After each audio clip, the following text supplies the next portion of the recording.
حیدر شیرازی ہمارے ساتھ ہیں. حیدر کیا ڈیٹیلز ہیں آپ کے پاس؟ میری بیگم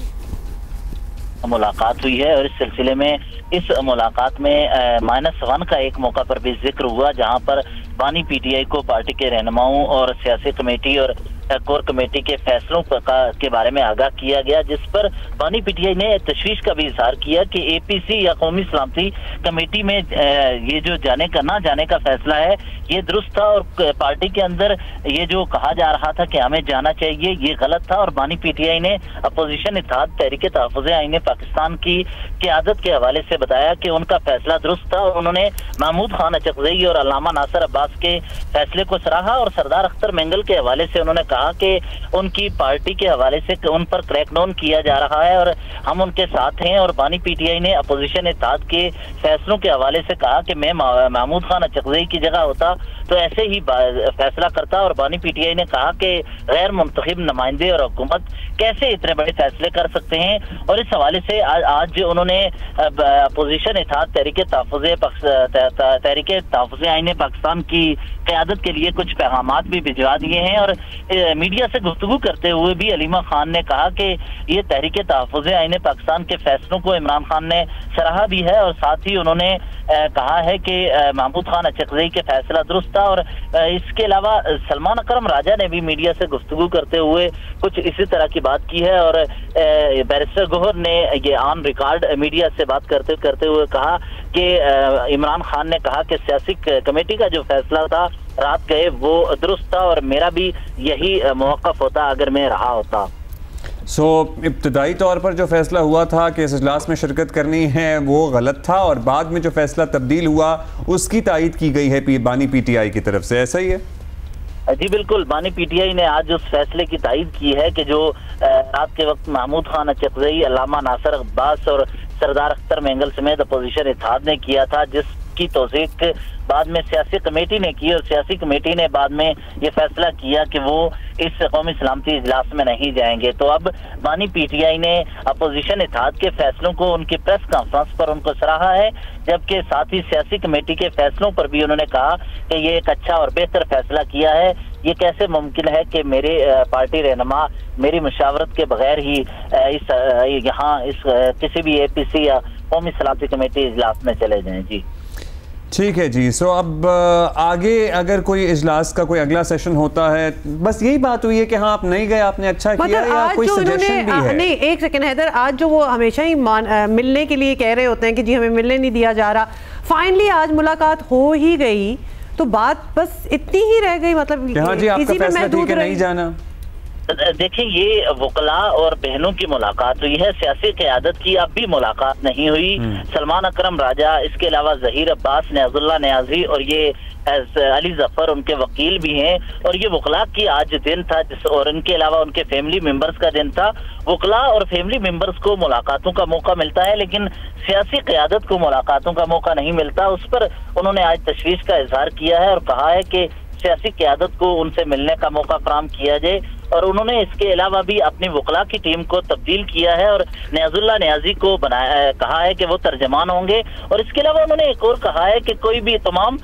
درخواستوں کو یکجا کیا جائے، اور کوئی بھی وکیل بغیر مشاورت سے نہ ہی مجھ سے ملنے آئے گا اور نہ ہی پارٹی کے وکلاء کے درمیان جو مشاورتی ٹیم ہے ان کے مشاورت کے بغیر کوئی درخواست جمع کروائے گا.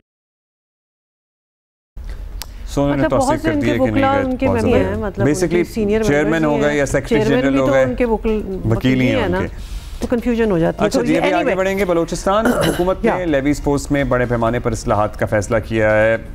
چلیے فیصلہ ہوا ہے، اب لیویز میں الگ سے انسداد دہشت گردی ونگ قائم کیا جائے گا. صوبائی حکومت نے فیصلہ دہشت گردی کی بڑھتی کارروائیوں پر قابو پانے کے لیے کیا ہے.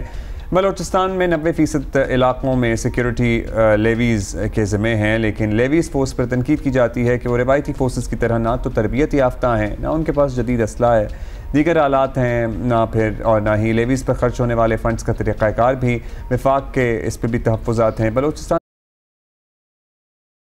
اچھا جی، بلوچستان حکومت کا موقف ہے کہ لیویز کا انسداد دہشت گردی ونگ سیکیورٹی فورسز اور دیگر ایجنسیز کے ساتھ تعاون کو بہتر بنائے گا، اور تاثر یہ ہے کہ بلوچستان حکومت نے اتنا بڑا فیصلہ کرتے ہوئے وفاقی حکومت کی رائے نہیں لی، کیونکہ ماضی میں لیویز کی پرفارمنس کو دیکھ کر اسے ختم کرنے کی باتیں بھی ہوتی رہی ہیں، اور بظاہر دیر سے ہی صحیح لیکن ایک اچھا فیصلہ ہے کہ ایٹ لیسٹ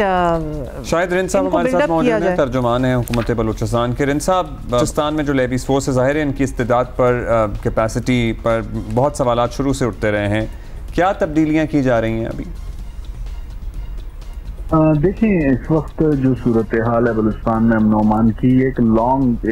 جسے کہتے ہیں اولڈسٹ سی ڈبیٹ رہی ہے کہ بلوچستان میں دو طرح کے پولیسنگ کے سسٹمز ہیں۔ ایک پولیس ہے جو کہ 18% ایریا پر کنٹرول رکھتی ہے، اس کے علاوہ لیویز ایک جسے کہتے ہیں ماضی میں صدیوں پہلے بنائی گئی ایک ٹرائبل فورس ہوا کرتی تھی، اسے بنایا گیا، اور ہمیشہ بلوچستان میں جب بھی لا اینڈ آرڈر کو مینٹین کرنے کی بات ہوتی ہے تو دو طرح کے نظام کے ساتھ اس کو جو ہے نا چلانا بڑا ڈسٹربنگ ہوتا ہے۔ اور ایک اس سارے سسٹم کو جب ہم بات کرتے ہیں بلوچستان میں گورننس کی بہتری کے لیے کہ بلوچستان میں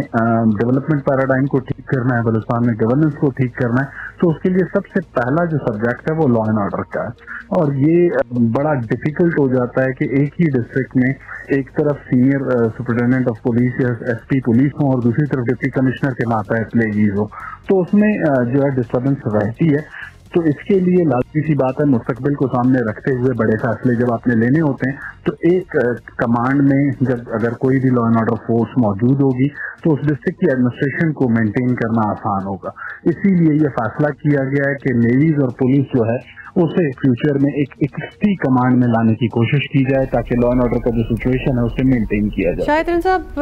لیویز اہلکاروں کا اپنا ایک موقف یہ رہا ہے کہ ان کی تنخواہیں بہت کم ہیں، سہولیات ان کو بالکل نہیں ملتی، تو کیا اس پر بھی کام کریں گے، اس پر بھی بات ہوگی؟ دیکھیں، جب ہم چیزوں کو بہتر کرنے کی طرف جائیں گے، لازمی سی بات ہے جب ایک فورس تشکیل دی جائے گی صوبے میں یا ڈسٹرکٹ میں تو اس میں یہ تو نہیں ہو سکتا ایک ہی فورس میں کام کرنے والے ایک جوان کی تنخواہ ڈفرینٹ اور دوسرے کی ڈفرینٹ ہو، تو یہ ساری چیزیں پالیسی لیول کے ڈیسیجنز ہیں، اور جب یہ ڈیسیجنز ہو جائیں گے، ہو چکے ہیں، جب ان کی امپلیمنٹیشن کی سٹیج آئے گی تو ان تمام ایشوز کو ریزالو کر لیا جائے گا۔ ان سب لیویز میں انسداد دہشت گردی ونگ بنانا، چلیے ایک بڑا فیصلہ ہے، تو کیا بہتر نہیں ہوتا کہ آپ آج میٹنگ اور وفاقی حکومت اور سب سٹیک ہولڈرز کے اتفاق رائے کا انتظار کرتے، اس کے بعد اناؤنسمنٹ ہوتی؟ دیکھیں، انسداد دہشت گردی ونگ بنانے کے فیصلے کا جو آپ ذکر کر رہے ہیں، اس وقت پالیسی لیول کے اوپر کے ڈیسیجنز جو ہیں وہ سب سے پہلا جو ڈیسیجن ہے وہ سنگل کمانڈ میں کسی بھی ڈسٹرکٹ کی پولیسنگ ہے۔ اس کے بعد جہاں جہاں پر چاہے وہ انٹیلیجنس ونگز بنانے ہوں، چاہے وہ جسے کہتے ہیں کاؤنٹر ٹیررزم کے ونگز بنانے، اور وہ ابھی تک سب سے پہلا جو ڈیسیجن ہے جس کو کرنے کی ضرورت ہے، جس کی ابھی ویلیڈیشن ہونی ہے پروونشل کیبنٹ سے، جس کی ابھی ویلیڈیشن ہونی ہے بلوچستان پروونشل اسمبلی سے، وہ ہے سنگل کمانڈ میں پولیسنگ تمام اضلاع میں۔ چلے، یہ تو لیویز کے حوالے سے ہم نے بات کر لی۔ رند صاحب، یہ بھی بتائیے گا کہ بلوچستان یونیورسٹی کو غیر معینہ مدت تک بند کرنے کی خبریں بھی سامنے آ رہی ہیں، تو اس کی کیا وجہ ہے؟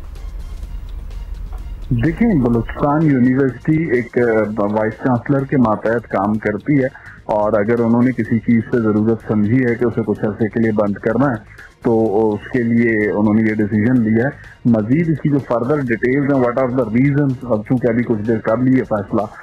ہوا ہے اس کو بند کرنے کا، وہ وائس چانسلر سے رجسٹرار یونیورسٹی سے مزید تفصیل لے کے میں آپ کو آگاہ کر سکتا ہوں۔ چلیے، we'll try to find out that. There are few speculations. بہت شکریہ شاہد رند صاحب، ترجمان حکومت بلوچستان۔